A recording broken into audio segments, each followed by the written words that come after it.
Hey, this is Dustin from D3 Imagery. In our video tonight, we're going to be visiting one of the most unique and stunning landscapes that I think winter has to offer on the Great Lakes. A few weeks of ice buildup with dark, clear skies and one of the most photographed lighthouses in all of America, and I think we'll have a winning combination tonight.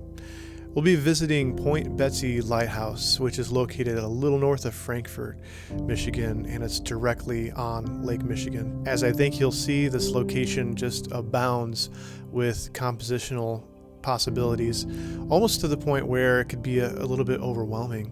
So my goal here is to just not jump on the first shot that I see, take my time, examine the lay of the land, and be a little bit more purposeful in my photography here tonight.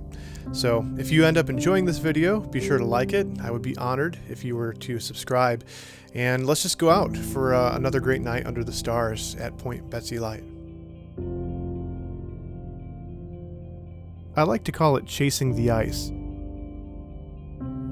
As per usual, cheers to another night of photography.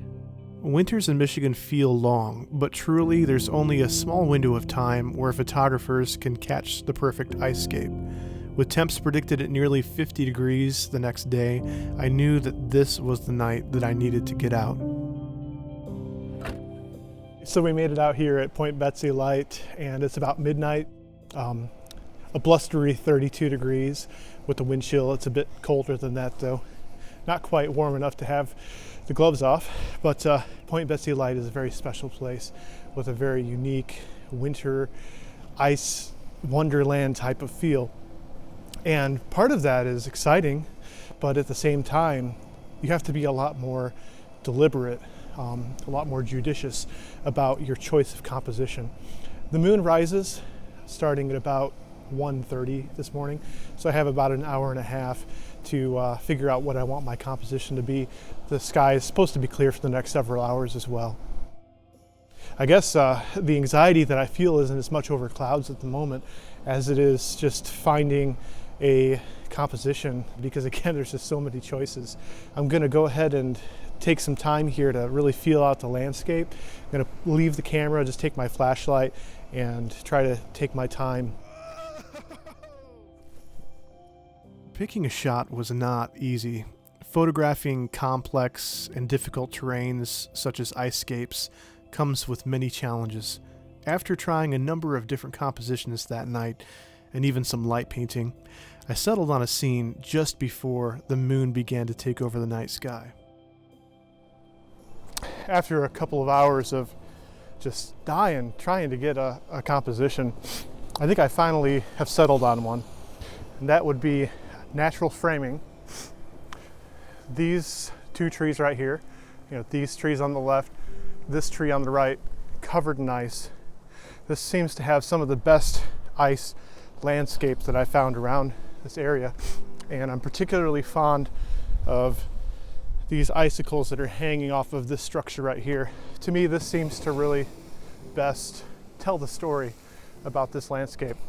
And also we again have the lighthouse really well framed in the center of the shot naturally by these two ice-covered trees.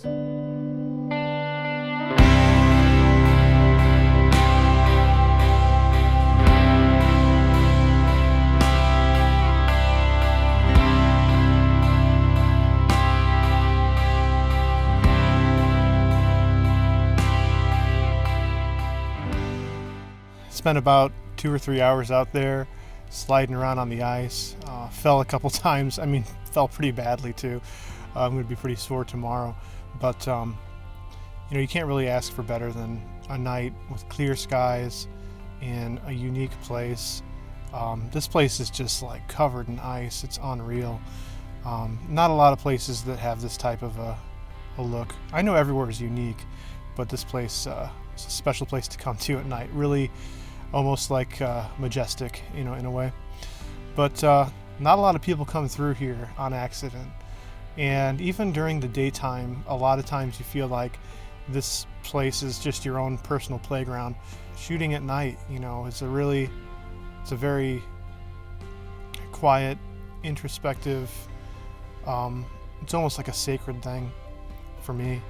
Being able to go out and just think about things, or maybe not, sometimes just to go out and think about the composition and get wrapped up in the shot, the search for the shot.